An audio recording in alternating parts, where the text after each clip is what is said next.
My talk is on complications of secondary IOLs, and I'm not going to be discussing the complications per se. And what I'm going to do, try and make it more interesting, is I'm going to show you how I manage some of the complications. One of the complications, of course, is endothelial decompensation related to secondary IOL replacement. Or most of these cases already have had complicated surgery, which is the reason why they needed to have a secondary IOL implantation in the first place. And this is the DMEC technique, all of you know, which was started by Gerrit Melis in Netherlands, from Netherlands, and this is my modification of it, which I call it as eDMEC, or Endoilluminator Assisted DMEC, which is now accepted for publication in JCRS, and it's in press right now. And I call it as eDMEC, as I already told you. Now, this is, I'm just going to run through a series of cases rather than show you the entire technique, because it will show you how eDMEC makes a difference to your DMEC. Now, DMEC, we know, has never been accepted or been very popularly practiced by surgeons all over the world, even despite its excellent outcomes, because of the difficult nature of surgery. So what you do is prepare the graft, then you strip the host Descemet's membrane. Once you've stripped the host Descemet's membrane, of course, you need to make sure that you remove all of it. You load the DMEC graft in the cartridge. This is the technique that has been shown by Dr. Francis Price of how to load it. And then what I've done is, if you notice now, I've injected the graft into the anterior chamber. And now this cornea, if you see, is not that bad. The clarity is relatively not bad. And despite that, you can see the graft reasonably well. But now I want to show you, when I put out the microscope light, and I'm doing an endoilluminator assisted DMEC. So my microscope light is off, and I'm sure Dr. Saranam will also appreciate the difference that is there in the illumination when you don't have microscope light on, we are surgeons in particular, where you have the microscope light off and you have only endoillumination on. It makes a world of difference, because you can see these minute details which are otherwise not visible. So this is the graft as seen in the eDMEC technique, and your whole surgery becomes much more easier, because now you are able to see the graft.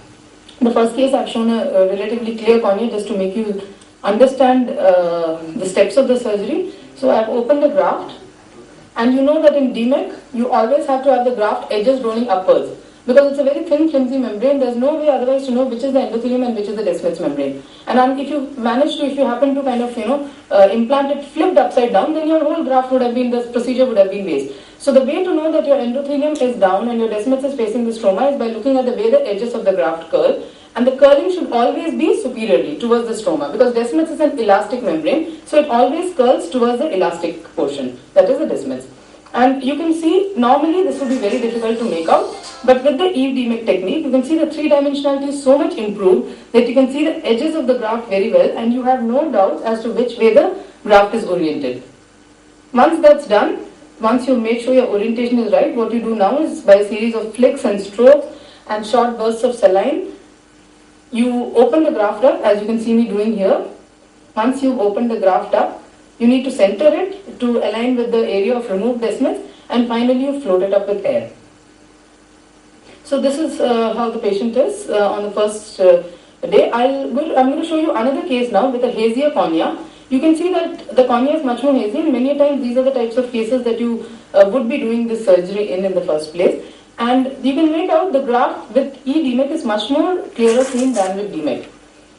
And what I'm doing now is, the graph was inverted, it was upside down, which eDMEC helped me to figure out. I've used a burst of saline to get it to flip over completely, so that now it's in the right way. And again, notice here, when I'm back with the microscope, I have no clue as to what is actually happening, which way it's turned the graft. But as soon as I put on the endoilluminator, I can make out clearer. Now, the traditional technique that was used to find out the orientation of the graft is the handheld slit lamp technique, which is basically you use an intraoperative slit lamp which has issues to sterility, and then you kind of try to sweep it across the cornea and see where the graft is, try to see where the rolled up edges are. And I've seen the master of DMEC, Dr. Francis Price himself, doing this surgery, and believe me, he himself, he has it's not easy to try and figure out with this handheld slit lamp.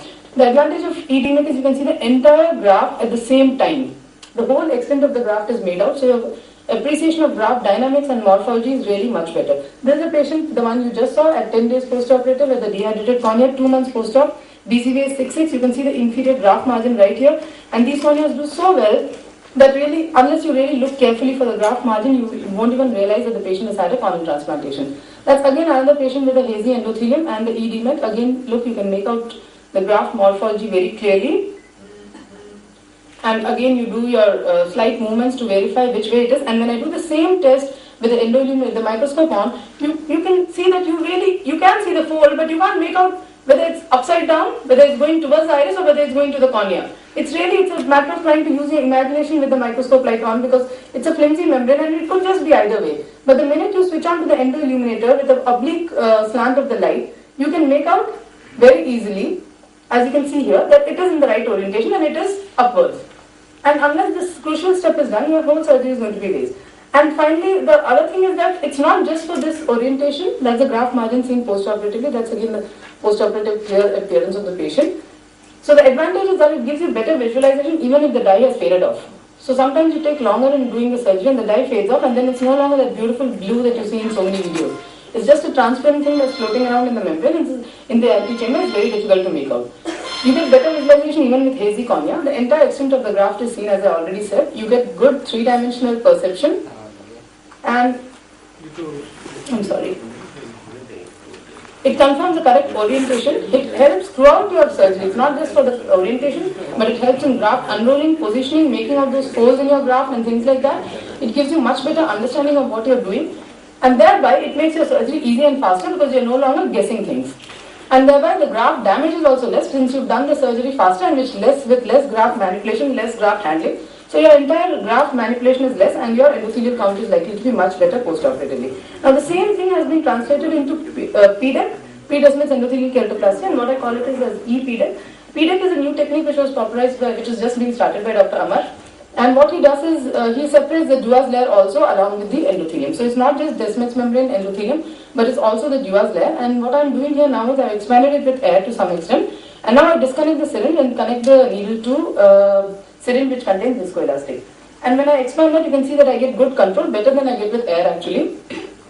Once I've expanded it, I enter with a 15-degree blade and use a Vanna scissors to gently cut along the refine mark.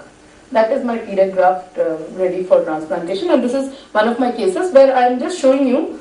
This is a case where I have converted a PCIOL into a glued IOL.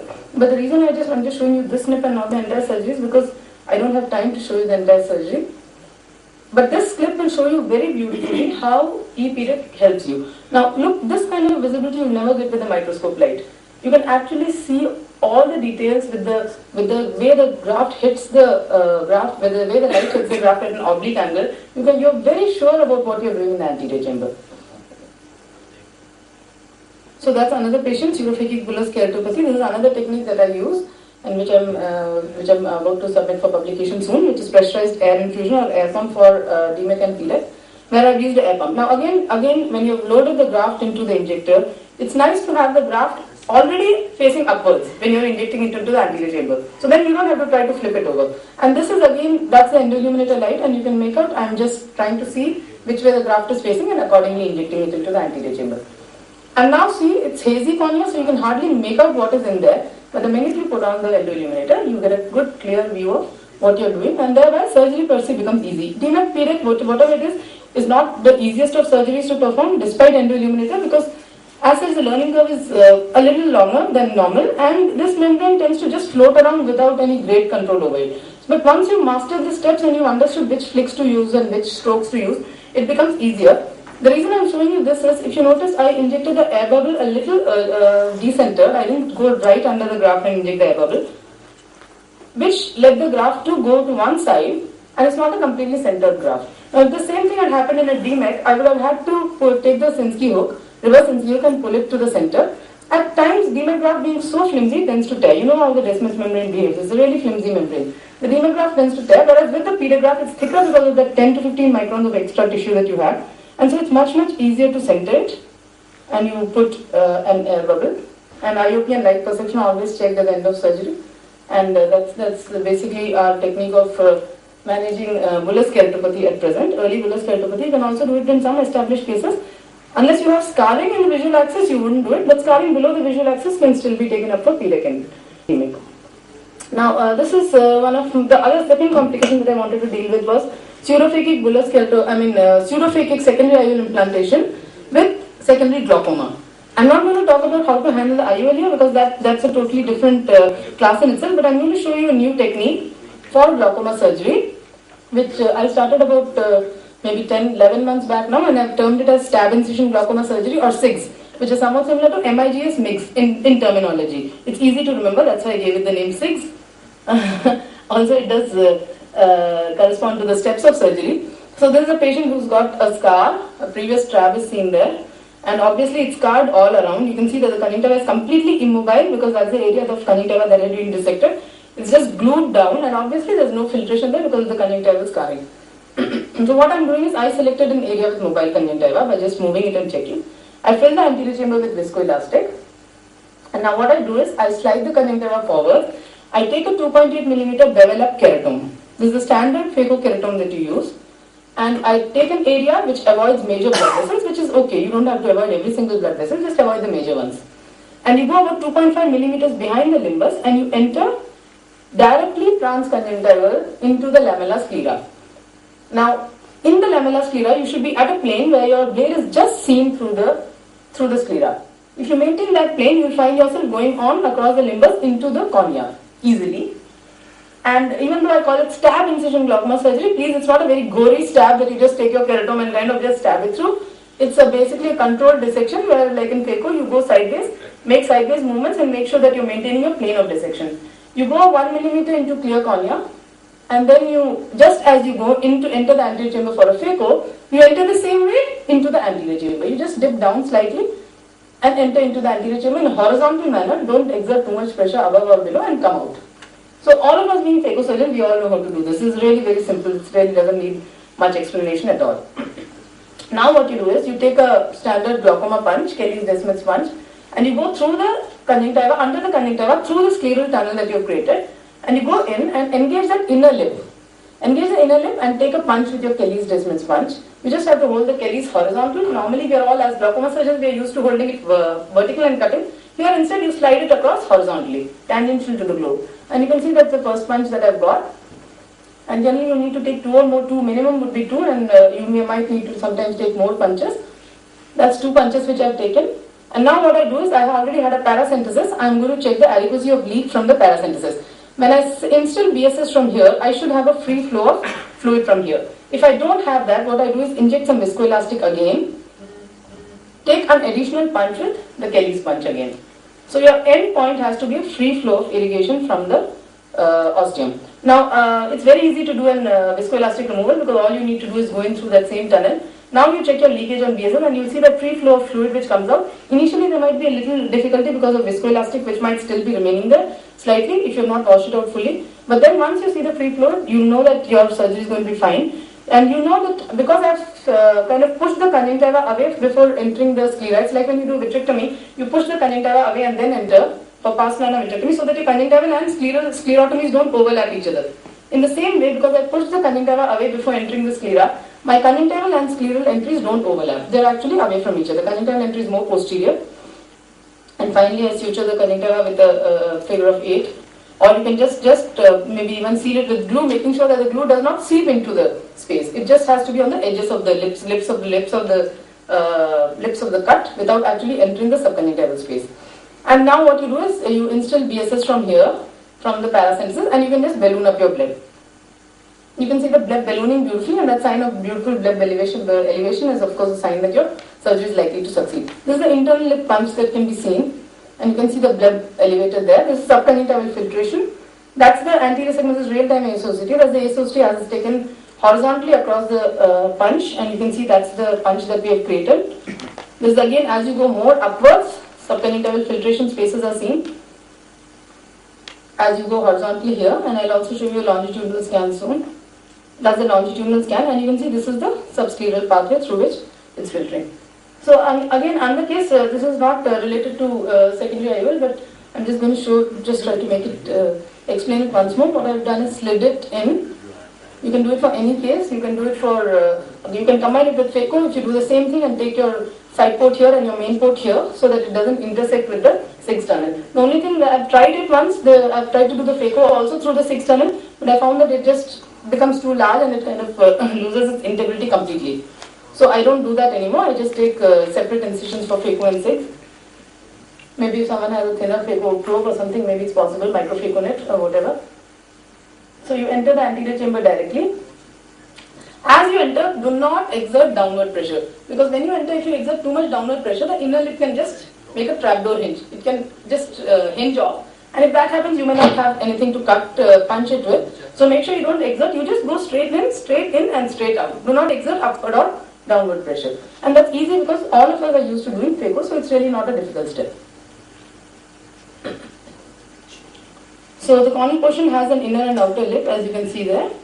You fill the anterior chamber with viscoelastic, and then you go inside.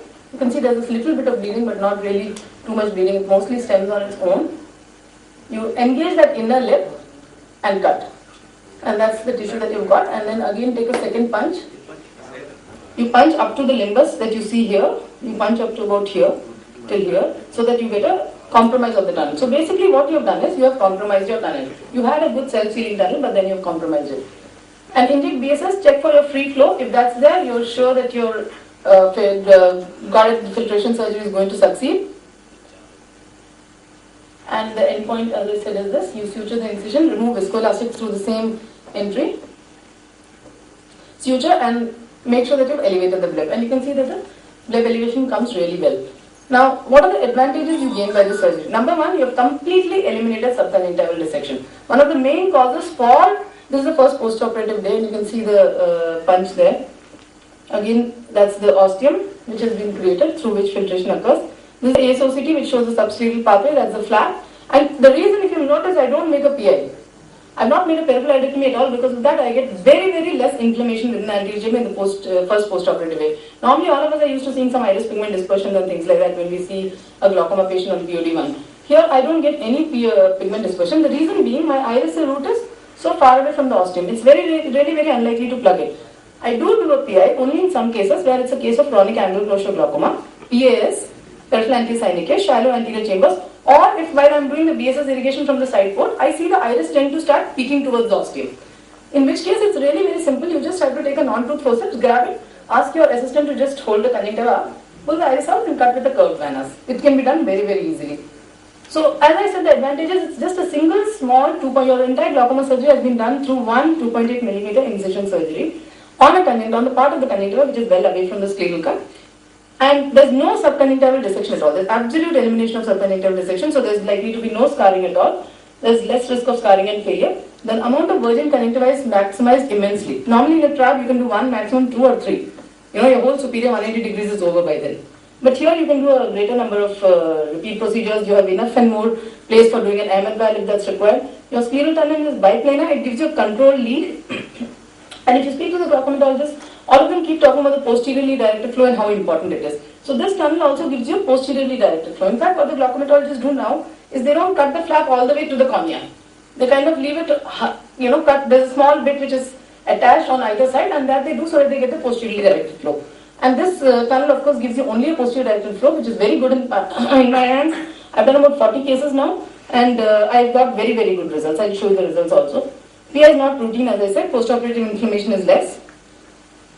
And the bleb is created by hydrostatic physiological expansion. There's no cutting involved at all. So it's just a physiological expansion of the normal drainage channels. And so it's much more likely to function better. There are less suture-related complications, including post-op astigmatism, suture abscess and things like that. Sutures on the scleral flaps.